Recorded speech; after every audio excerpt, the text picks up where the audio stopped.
नमस्कार मित्रों। आज आपके सामने फिर एक ऐतिहासिक तथ्य को लेकर प्रस्तुत हूँ और ये तथ्य है नवरत्नों को लेकर। नवरत्न ये स्टोन्स नहीं, और यदि स्टोन्स के अलावा इतिहास से संबंधित सोचा जाए तो अधिकतर लोगों को अकबर के नवरत्न याद आ जाते हैं। और कसूर हम लोगों का भी नहीं है, जो हमें पढ़ाया गया, जो हमें दिखाया गया, हमने उसी को सच मानकर आगे चला। अकबर के नवरत्न, अकबर के नवरत्न। लेकिन क्या आपको मालूम है ये नवरत्न का पैटर्न, ये नवरत्न का स्वरूप, ये आया कहाँ से था? अकबर ने कहाँ से लिया था? ये जो कुछ धूर्तों ने इतिहास में लिख दिया कि अकबर के नवरत्न, जी हाँ, विक्रमादित्य। विक्रमादित्य का नाम शायद आप लोगों ने सुना हो, राजा विक्रमादित्य। और राजा विक्रमादित्य जो उनसे कई सौ साल पहले जिनका शासन था, उनके दरबार में नवरत्नों में उच्च कोटि के कवि, विद्वान, गायक, गणित के प्रकांड पंडित शामिल थे और जिनकी योग्यता का डंका देश विदेश में बजता था। और यदि उन रत्नों के बारे में आपको बताया जाए तो आप भी हैरान होंगे, आप भूल जाएंगे कि अकबर के नवरत्न तो उनके सामने कुछ भी नहीं है, कहीं नहीं ठहरते। जी हाँ, तो सुनिए विक्रमादित्य के वो नवरत्न कौन कौन से थे। पहला, धन्वंतरी। अरे आश्चर्य हुआ ना, धन्वंतरी। नवरत्नों में इनका स्थान गिनाया गया है। इनके रचित 9 ग्रंथ पाए जाते हैं। वे सभी आयुर्वेदिक चिकित्सा शास्त्र से संबंधित हैं और चिकित्सा में ये बड़े सिद्धस्थ थे। आज भी किसी वैद्य की प्रशंसा करनी हो तो उसकी धन्वंतरी से उपमा दी जाती है। कई जगह जो है आयुर्वेदिक विश्वविद्यालय में जो डिग्री दी जाती है उस पर धन्वंतरी लिखा होता है। दूसरे, क्षपणक। क्षपणक, क्षपणक। जैसा कि इनके नाम से प्रतीत होता है, ये एक बौद्ध सन्यासी थे। और इससे दूसरी बात जो सिद्ध होती है कि प्राचीन काल में मंत्रित्व या मंत्री का पद आजीविका का साधन नहीं था, अपितु जन कल्याण की भावना से मंत्री परिषद का गठन किया जाता था। यही कारण था कि सन्यासी भी मंत्रिमंडल के सदस्य होते थे। इन्होंने कुछ ग्रंथ लिखे जिसमें भिक्षाटन और नानार्थ कोश ही उपलब्ध बताए जाते हैं। तीसरा, अमर सिंह। एक प्रकांड विद्वान। बौद्ध गया के वर्तमान बुद्ध मंदिर से प्राप्त शिलालेख के आधार पर उनको इस मंदिर का निर्माता कहा जाता है। उनके अनेक ग्रंथों में एकमात्र अमर कोश ग्रंथ ऐसा है कि उसके आधार पर उनका यश अखंड है।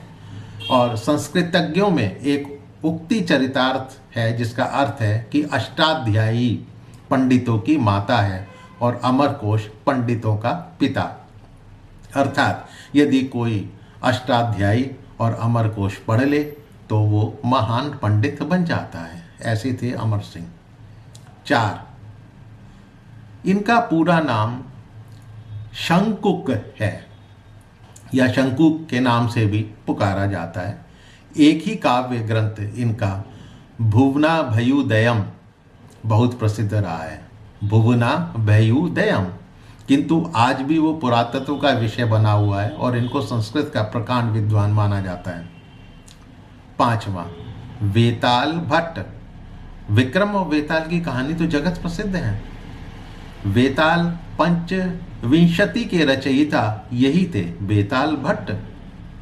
किंतु कहीं भी इनका नाम देखने सुनने को अब नहीं मिलता। वेताल 25 से ही ये सिद्ध होता है कि सम्राट विक्रम के वर्चस्व से वेताल भट्ट कितने प्रभावित थे। यही इनकी एकमात्र रचना उपलब्ध है, वेताल भट्ट। 6, घट खरपर।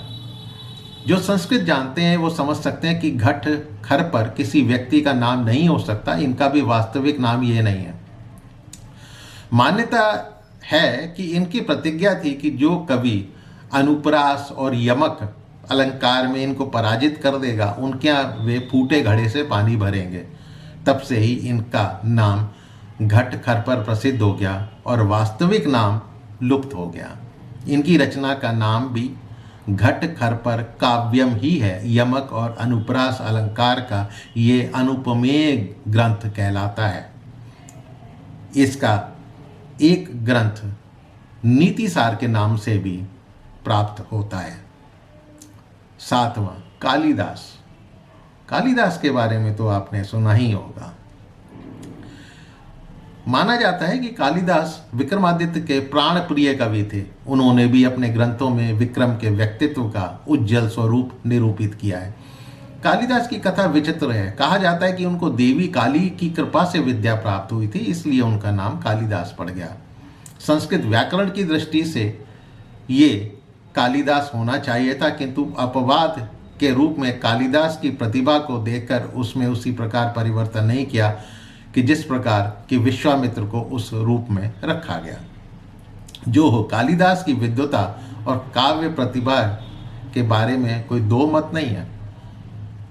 वे ना तो केवल अपने समय के अप्रतिम साहित्यकार थे, अपितु आज तक भी उनके जैसा साहित्यकार संस्कृत में उत्पन्न नहीं हुआ है। उनके 4 काव्य और 3 नाटक प्रसिद्ध हैं।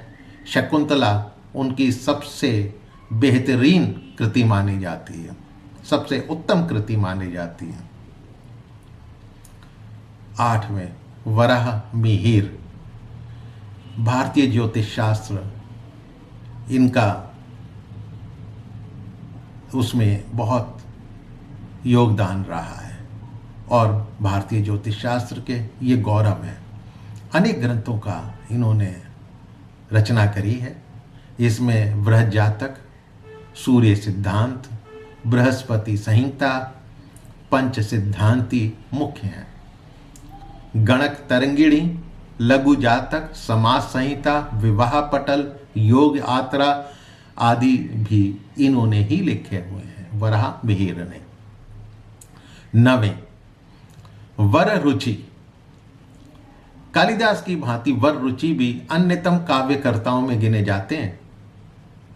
सदुक्ति कर्णामृत, सुभाषितावली तथा शांगधर संहिता इनकी रचनाओं में गिनी जाती है। इनके नाम पर थोड़ा सा मतभेद है, क्योंकि इस नाम के 3 व्यक्ति हुए हैं। उनमें से पाणिनीय व्याकरण के वर्तिककार वररुचि कात्यायन, प्राकृतिक प्रकाश के प्रणेता वररुचि और सूक्ति ग्रंथ में प्राप्त कवि वररुच। तो ये थे विक्रमादित्य के 9 रत्न। अब जरा कल्पना कीजिए, उसी पैटर्न को फॉलो करा अकबर ने, और अकबर के 9 रत्न का यदि आप बायोग्राफी या उनके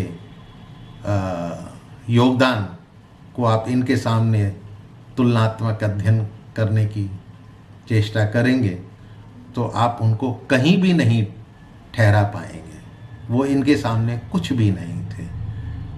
तो मित्रों, ये नई जानकारी अवश्य आपको अच्छी लगी होगी कि विक्रमादित्य के 9 रत्नों के बारे में कहीं कोई चर्चा, न समाज शास्त्र में न इतिहास में कहीं कुछ नहीं होती। तो मेरा उद्देश्य केवल यही था कि ये जानकारी आप लोगों तक पहुंचा सकूं। आपको ये पसंद आई होगी, पसंद आई हो तो आप मेरे चैनल को सब्सक्राइब करें, अपने इष्ट मित्रों से शेयर करें, अपनी अगली जनरेशन को बताएं, और यदि कोई सुझाव है तो आप देने के लिए स्वतंत्र हैं। मेरे YouTube चैनल के कमेंट बॉक्स में आप अपना सुझाव दे सकते हैं।